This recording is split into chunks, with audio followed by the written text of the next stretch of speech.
ex agente de la KGB, al frente del país desde hace más de 18 años, Vladimir Putin, claro favorito para las elecciones del próximo domingo, encarna con autoridad la ambición de una gran Rusia de renovada potencia. Nadie quería hablarnos, nadie quería escucharnos. Escúchenos ahora, lanzó a los occidentales durante su último gran discurso, frente al Parlamento a principios de marzo, presentando unas nuevas armas invencibles. Cuando Putin, de 65 años, llegó al poder en el año 2000, su país era inestable, con una economía fallida. Ahora, numerosos de sus conciudadanos lo alaban, sobre todo por asociarlo con la estabilidad y una nueva prosperidad, favorecida por la actividad petrolera. Todo ello, al precio de un retroceso en el ámbito de derechos humanos y libertades, según sus críticos. En la escena internacional, aquel que afirmó que la desaparición de la Unión Soviética fue la mayor catástrofe geopolítica del siglo XX, se esfuerza en restaurar la influencia de Rusia en el mundo, deteriorada tras la caída de la URSS y los años caóticos bajo el mandato de Boris Yeltsin. ¿Cómo lo hace?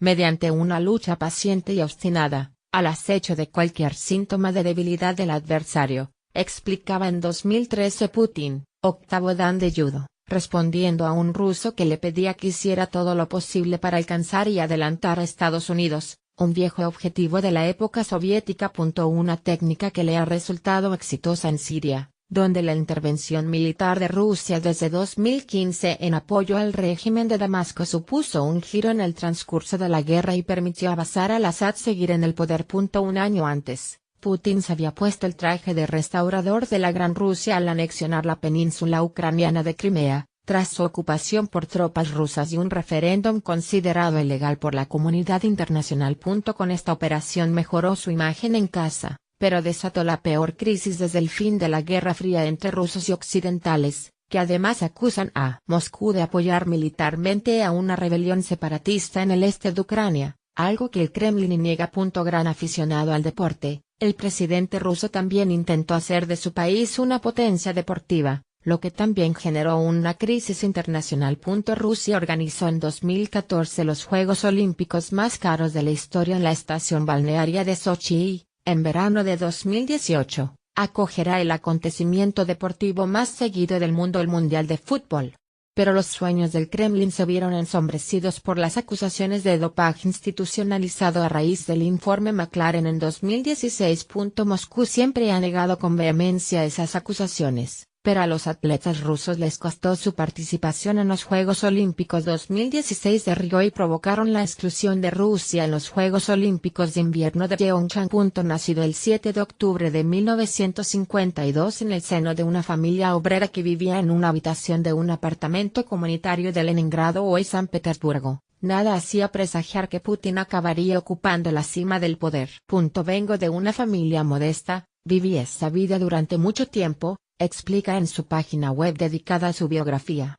De su juventud en las calles de Leningrado, el presidente declaró en 2015 haber aprendido una cosa: si el combate es inevitable, hay que ser el primero en golpear. Graduado en Derecho, entró en la KGB, para el que trabajó como agente de inteligencia exterior. De 1985 a 1990 fue enviado a Dresde, en Alemania del Este, un puesto más bien modesto. Tras el desmembramiento de la URSS, el agente de la KGB se recicló como asesor para relaciones exteriores del nuevo alcalde liberal de San Petersburgo, y luego comenzó un ascenso fulgurante. En 1996, fue requerido para trabajar en el Kremlin. En 1998 fue elegido director del FSB, que sustituyó a la KGB, y un año después fue nombrado primer ministro por el presidente Boris Yeltsin, que buscaba un sucesor capaz de garantizar su seguridad después de la jubilación. Yeltsin y su entorno quedaron seducidos por la discreción y la eficacia de ese hombre, de frente despejada y mirada penetrante. Algunos miembros del círculo de Yeltsin creían que podrían manipularlo fácilmente, pero él ya estaba metido de lleno en restablecer la autoridad del Estado, formando un poder vertical que depende únicamente de él.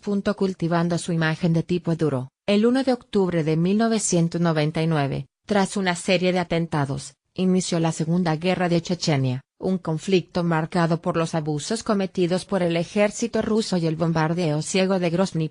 Esta guerra supondrá el fundamento de su popularidad en Rusia y de su imagen de líder que no tiene miedo a tomar decisiones difíciles. Cuando Boris Yeltsin dimitió a finales de 1999 y nombró a su primer ministro para sucederle, Putin ya se había impuesto como el nuevo hombre fuerte del país.